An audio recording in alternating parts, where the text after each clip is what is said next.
You have no power over me.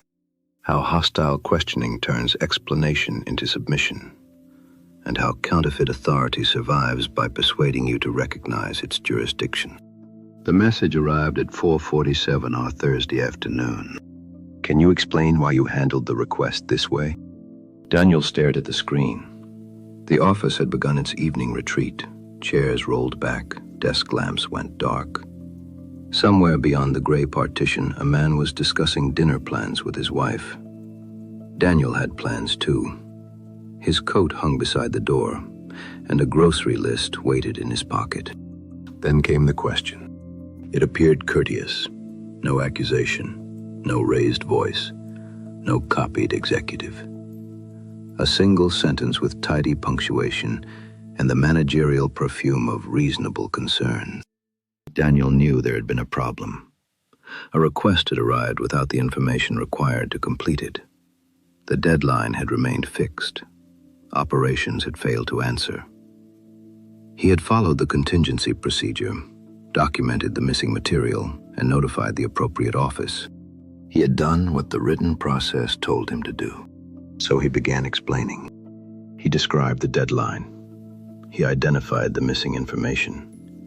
He named the department he had contacted and the time he had contacted it. He quoted the procedure. He explained why waiting would have caused a second failure and why the contingency route had seemed proper. 3 careful paragraphs went out at 4:56. Daniel leaned back. Matter resolved. The reply arrived at 5 o'clock. Why didn't you raise these concerns sooner? The original decision had vanished. Communication was now on trial. Daniel answered again. He attached the message he had sent to operations at 2:15.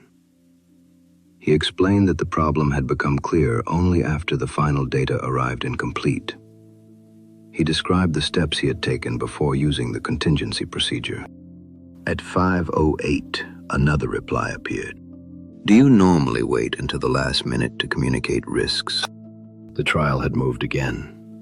First the decision, then the timing, now his habits. Daniel felt heat rising beneath his collar. He began another answer, one intended to demonstrate that he was responsible, conscientious, cooperative, and very far from the sort of man who would wait until the last minute. He deleted a sentence, rewrote it, added context. The office had emptied. The grocery store would soon become crowded. His dinner plans were shrinking beneath the cursor. At 5:21, the question concerned his judgment.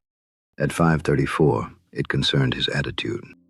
By 6, Daniel was defending his character before a tribunal that had never announced its charges.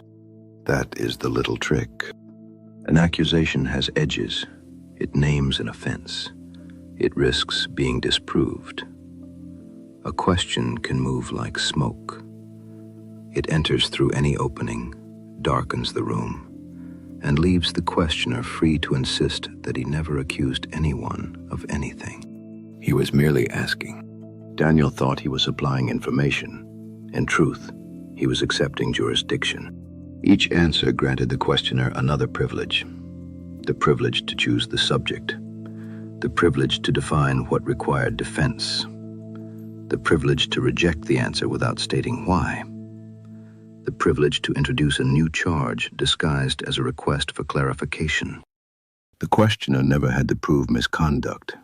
Daniel had to prove innocence, then prove the proper spirit of his innocence, then prove that his effort to prove it was not defensive. A fine machine. It runs on the accused man's conscience.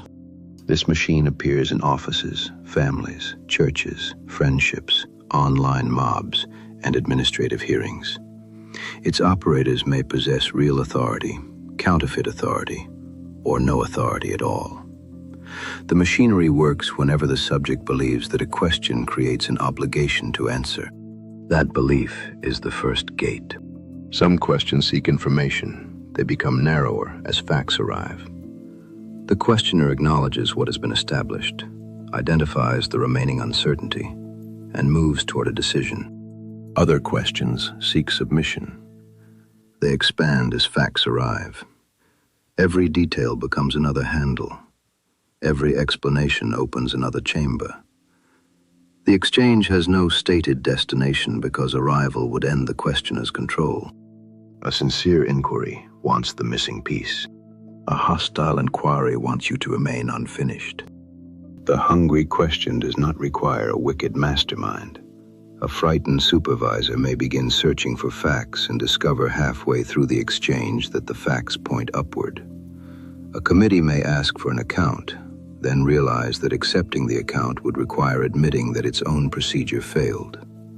A friend may begin with hurt feelings and find that your guilt offers more comfort than your explanation.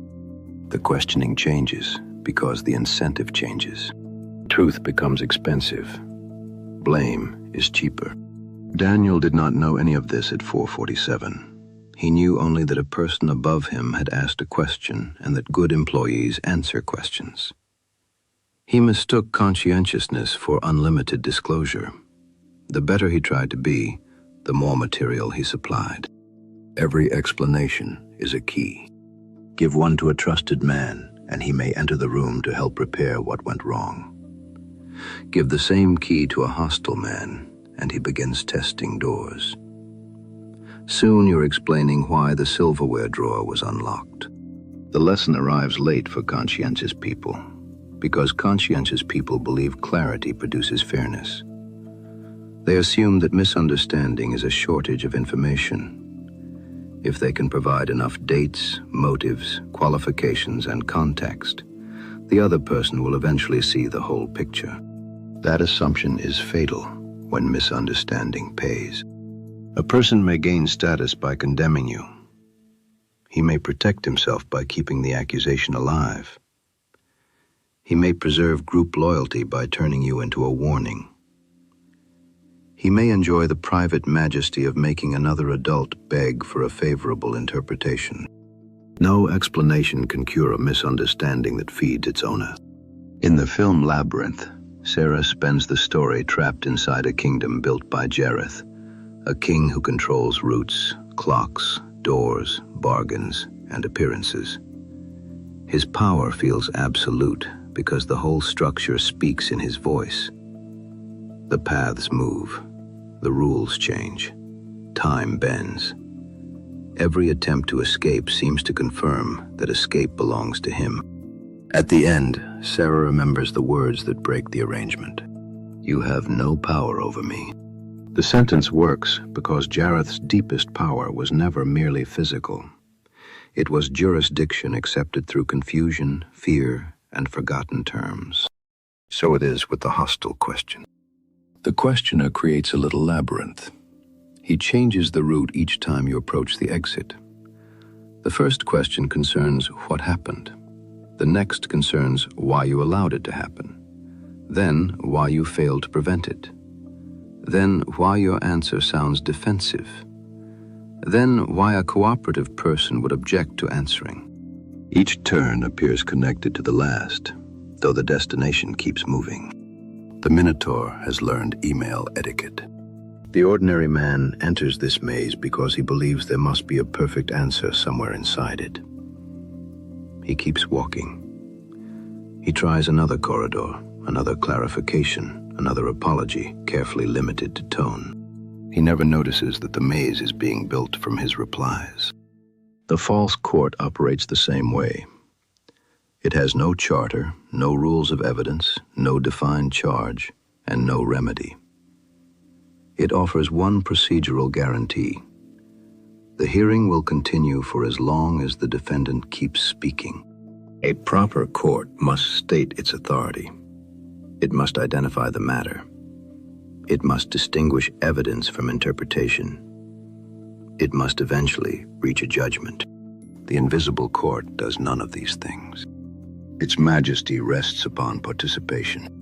And the longer Daniel explained himself beneath the fluorescent lights, the more real that court became, until he could no longer see where his employer's authority ended and another man's appetite began. Now let us leave the labyrinth and examine the wiring. Hostile questioning works through 5 practical transfers of power.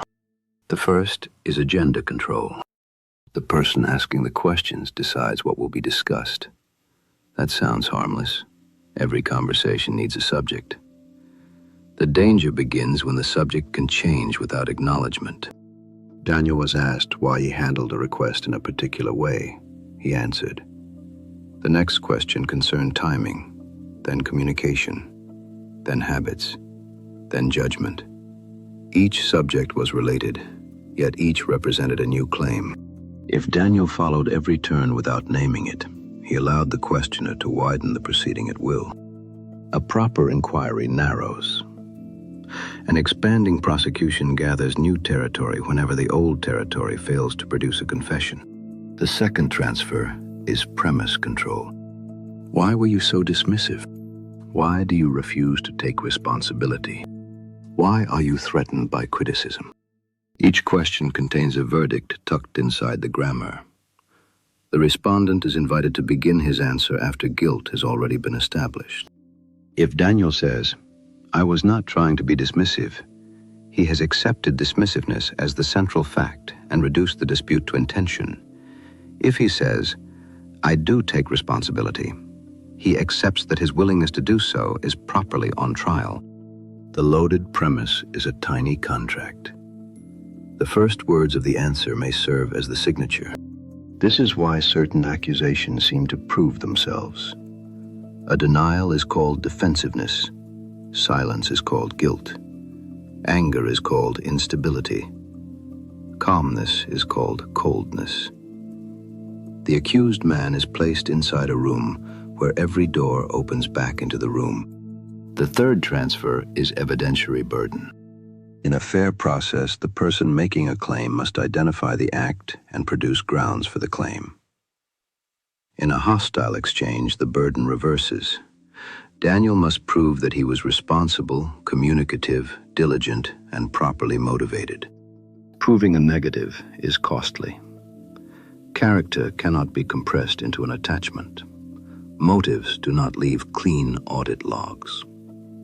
The more Daniel tries to demonstrate his goodness, the more episodes of his life become available for inspection.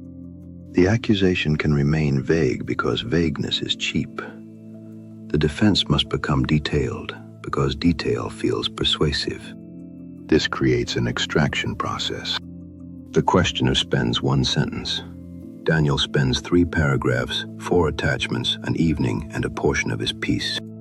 The exchange resembles a toll road where the booth moves 10 yards backward after every payment. The fourth transfer is interpretive control. Facts do not arrive wearing their own meaning. Somebody frames them. Daniel contacted operations at 2:15. That is a fact.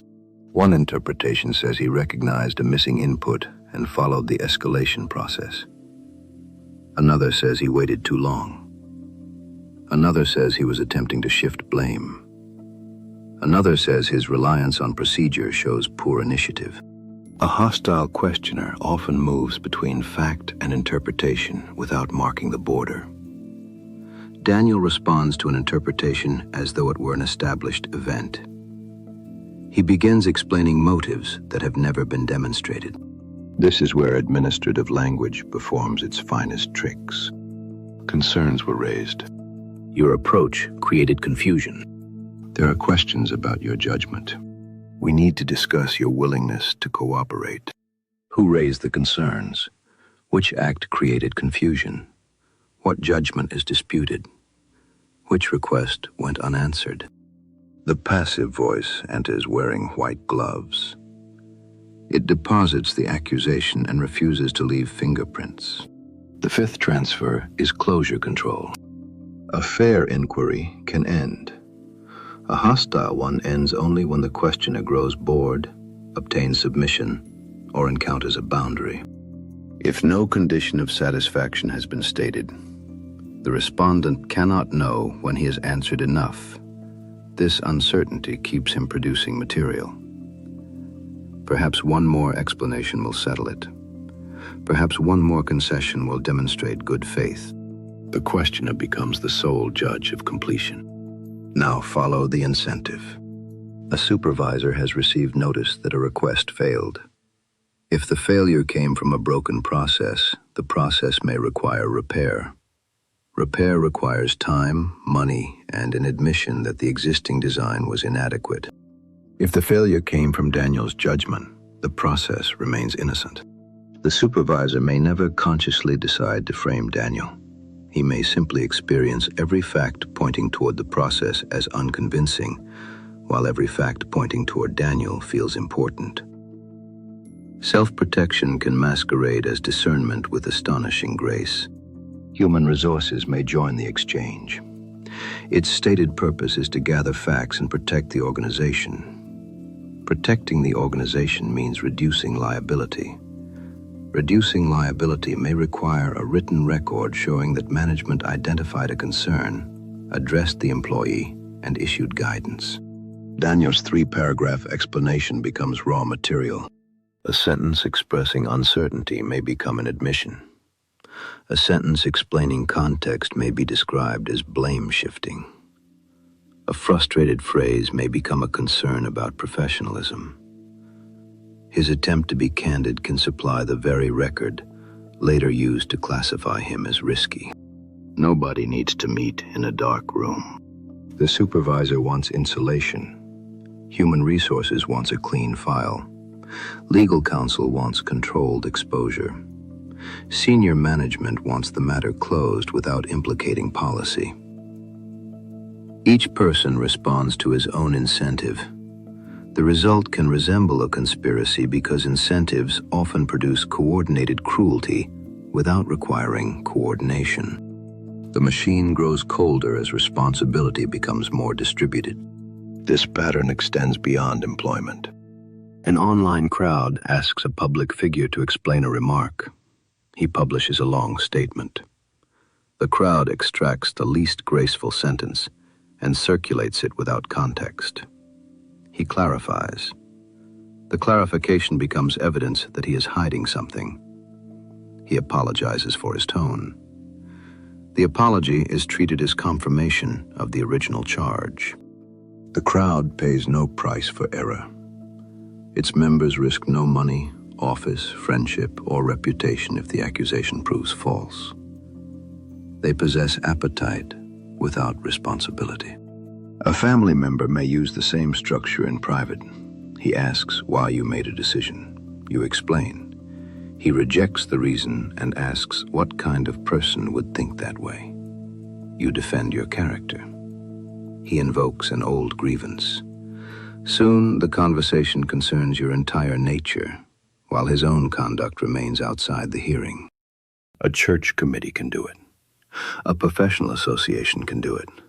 A bureaucratic office can do it with a form whose choices allow every answer except the true one. The machinery changes costumes. The principle remains. Who controls the question controls the root. Who controls the premise controls the available answers. Who controls the standard controls whether an answer can ever be sufficient. Who controls the record controls what happened after memory becomes politically inconvenient. The answer is not permanent silence. Silence can protect guilt as easily as innocence. A man who neglected a duty cannot become honorable by calling accountability an interrogation. Real authority exists. An employer has a proper claim to know how company property was handled, whether a procedure was followed, and why an agreed deadline was missed. A wife deserves an account of money missing from a shared account. A business partner deserves to know whether a promise was kept. A priest may ask about matters within pastoral care. Courts, regulators, and contractual parties possess defined claims. Personal sovereignty does not grant exemption from judgment. It identifies the proper court. Standing begins with relationship and responsibility. Does the questioner carry responsibility for the matter? Does he bear a cost if you lie, conceal, or choose badly? Does law, contract, kinship, friendship, church discipline, or a promise give him a rightful claim? A stranger's curiosity creates no duty. Anger does not appoint him. A large following does not appoint him. A folder of screenshots may make him feel judicial, though a cardboard gavel remains cardboard. When standing exists, the next question is scope. Your employer may deserve the facts concerning a work decision. That does not grant unlimited access to your childhood, private convictions, family history, or inner emotional weather. Your friend may deserve an explanation for a broken promise. That does not give him authority to conduct a census of every past failure. Defined authority is limited authority. Counterfeit authority hates boundaries because boundaries require it to state what it is. This is where Jareth's words return with a different force. Sarah says, "You have no power over me." Yet Jareth plainly possesses power. He commands the maze. He commands the creatures. He has altered time and stolen her brother. Her sentence does not deny his capacity. It denies his rightful claim. That distinction matters. A hostile manager may affect your employment. An online crowd may injure your reputation. A family member may disrupt the peace of your home. Counterfeit authority can carry real weapons. The sentence is not a claim that consequences are impossible. It is a refusal to let capacity become legitimacy. A robber with a knife has leverage. He does not have moral jurisdiction. A bureaucracy may delay an application. It does not acquire ownership of your conscience. A supervisor may demand a factual account. He does not gain the right to define your motives without evidence. You have no power over me means you will not decide what I confess. You will not convert your interpretation into my premise. You will not keep me inside a proceeding whose charge, standard, and remedy remain hidden. The maze may still stand. You have stopped mistaking it for the world. The practical method begins at the first question. Do not answer at the speed of accusation. Pressure favors the questioner because speed prevents you from separating the issue from the atmosphere. A message at 4:47 does not become wiser because it arrived near the end of the day. Urgency is sometimes a deadline. Sometimes it is theatrical lighting. Pause. Read the precise words. Remove the tone you heard in your head. Identify the concrete request. Daniel's first message asked why he handled a request in a particular way. The smallest complete answer might have been, "The required information was unavailable before the deadline, so I followed the contingency procedure in Section 4. I notified operations at 2:15 p.m. Their acknowledgement is attached. Please let me know if you are directing a different procedure for future requests." That answer establishes 4 points. The necessary information was missing. A written procedure governed the decision. Daniel followed it. Any disagreement should produce a concrete future instruction. It does not explain Daniel's personality. It does not speculate about operations. It does not plead for recognition of his good intentions. It does not offer 3 paragraphs from which a hostile reader may harvest fragments. A clean sentence gives the knife less meat. When the second question changes the issue, name the change. That is a separate question. My response above addresses the procedure used. If you are asking about notification timing, please identify the required notification point. This forces the questioner to distinguish one claim from another. It prevents related subjects from melting into a general cloud of suspicion. When the question contains a loaded premise, reject the description and request an observable fact. If asked, "Why were you dismissive?" answer, "I disagree with that description. Which statement or action are you asking me to address?" If asked, "Why are you refusing to cooperate?" answer, "Please identify the request that remains unanswered." If asked, "Why won't you take responsibility?" answer, "What specific duty do you believe I failed to perform?" These responses may feel cold. They leave emotional claims floating without the warm blanket of an apology. That discomfort is useful. You are accustomed to treating discomfort as proof that you have done something wrong. Hostile people count on that reflex. Courtesy does not require self-indictment.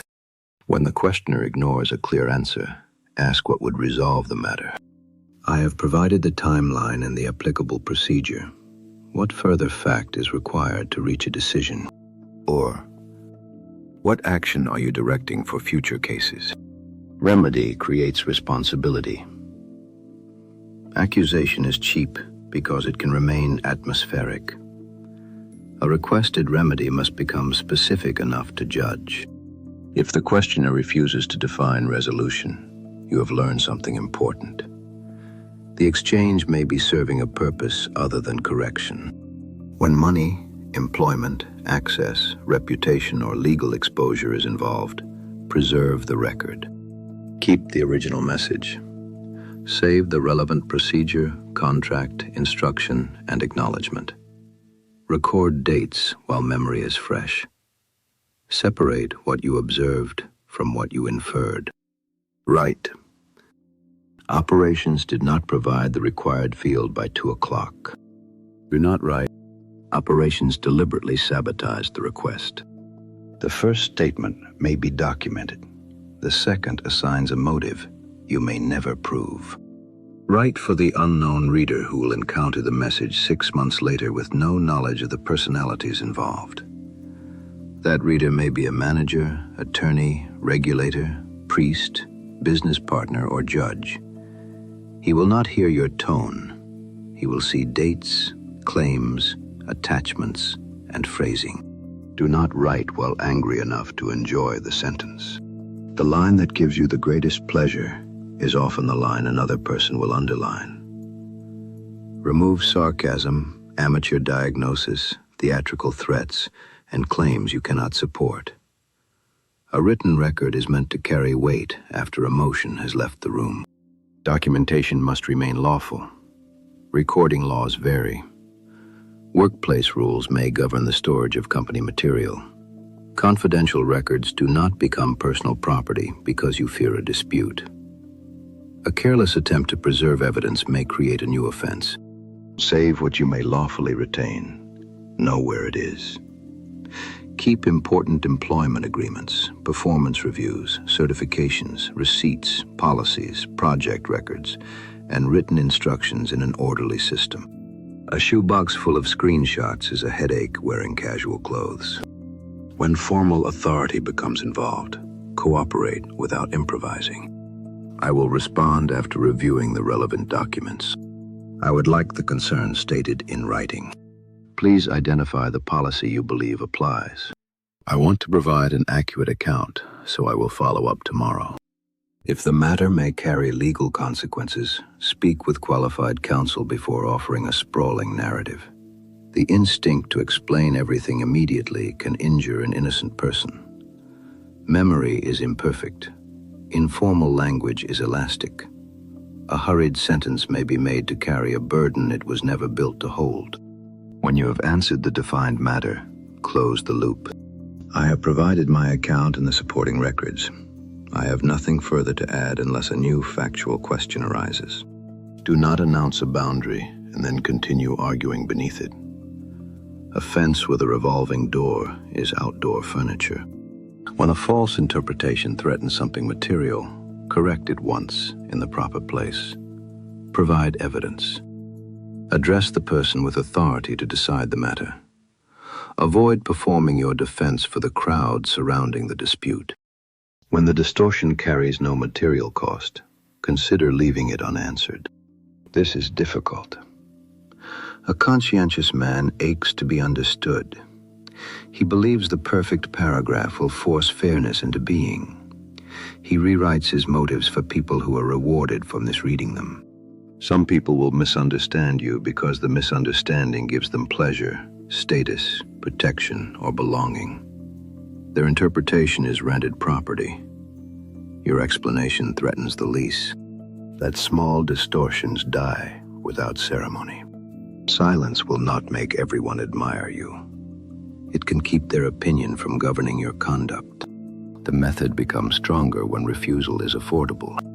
If one employer controls your income, health coverage, professional identity, social circle, and future references, a boundary can cost dearly. If online approval supplies your sense of worth, every accusation feels like exile. Reduce those dependencies before the 447 message arrives. Build competence that travels. Save money. Maintain relationships outside one workplace. Root yourself in family, parish, neighbors, and trusted men who know your character through years of conduct. Keep your agreements and records in order. Own useful tools and property where you can. A man with alternatives can ask for the charge to be stated plainly. A man without alternatives may still need courage. Yet courage breathes better when the rent is covered. Practice the narrow answer during small disputes. Composure is learned when the stakes are low. Nobody wants his first rehearsal to occur while human resources is arranging the chairs. Ask yourself 3 questions as the exchange develops. Has the questioner acknowledged any clear answer? Has the disagreement become narrower? Has he stated what outcome would satisfy him? If all 3 answers remain no, you are probably facing an expanding prosecution. Stop supplying corridors. Yet there is a danger here, one more dangerous than the original interrogation. Once you learn the grammar of hostile questions, you may begin seeing counterfeit courts everywhere. A wife asks about missing money, and you demand that she establish standing. An employer asks about unfinished work, and you accuse him of loaded framing.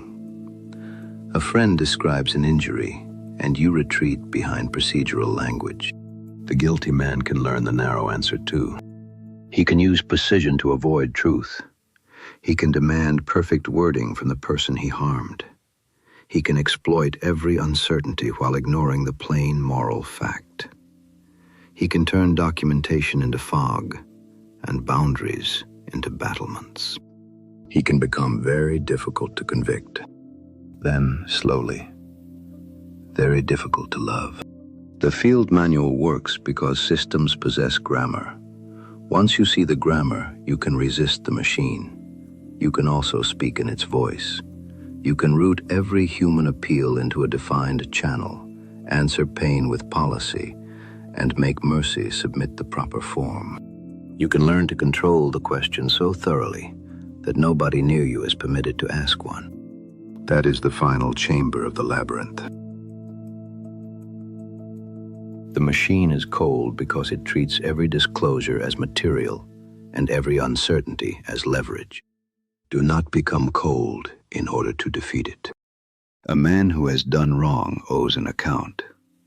If he lied to his wife, neglected his child, cheated his business partner, ignored a lawful instruction, or injured a friend, brevity may become cowardice. I have nothing further to add, cannot pay a debt of honor. Proper judgment deserves truth. When your conduct caused harm, state the fault without hiding inside abstraction. Repair what can be repaired. Make restitution. Accept rightful consequences. Give the person who bears the wound enough information to understand what happened. Your wife is not a hostile interrogator because she asks where the money went. Your employer is not a tyrant because he asks whether agreed work was completed. Your priest is not operating a surveillance state because he refuses to rename your favorite sin. Discernment must cut in both directions. Ask whether the person bears responsibility for the matter. Ask whether your conduct caused harm. Ask whether the requested information is needed to repair that harm. Ask whether silence would violate law, contract, kinship, friendship, or a promise made before God. If the answer is yes, give a proper account. The villain understands power with unusual clarity. That is why the villain can teach. Jareth knows that control rests upon bargains, symbols, fear, appetite, and forgotten words. His corruption begins when he assumes that clear sight gives him moral permission. It does not. You may learn which questions make people defensive. Do not use them to make your wife smaller. You may learn how silence creates pressure. Do not use it to starve a friend of peace. You may learn to document every exchange. Do not turn your home into an evidence locker. You may learn that most people fear disapproval. Do not make affection conditional upon obedience. Treat the exploit as medicine. Use it against the disease. Put it away when the fever breaks. The goal is a life governed by rightful obligation. You answer fully where duty requires it. You refuse where curiosity wears a stolen badge. You admit guilt where guilt exists. You decline confessions written by somebody else. That balance requires more character than either submission or permanent suspicion. The submissive man explains everything because he cannot endure disapproval. The predatory man explains nothing because he recognizes no authority above his appetite. The free man knows whom he owes. Daniel sat beneath the fluorescent lights with his coat still hanging beside the door. His mistake had been modest. He believed another paragraph would purchase a fair interpretation. It never would. The next time the message arrives at 4:47, he will read it once. He will review the record. He will check the governing procedure. He will answer the matter that was actually raised. The required information was unavailable before the deadline, so I followed the contingency procedure in Section 4. I notified operations at 2:15 p.m. Their acknowledgement is attached. Please let me know if you are directing a different procedure for future requests. Then he will close the laptop. The question may continue. The accusation may change clothes. The little court may gather beneath its flickering lights and wait for him to return. It may possess leverage. It may create inconvenience. It may even cause harm. Still, its jurisdiction has limits. "You have no power over me" is not a boast that no one can touch you. It is the sober recognition that another person's appetite does not own your conscience. The maze survives by persuading you that every corridor deserves another explanation. Sometimes the door appears when you stop walking. This is the phantom of the toll booth. Good luck navigating the system.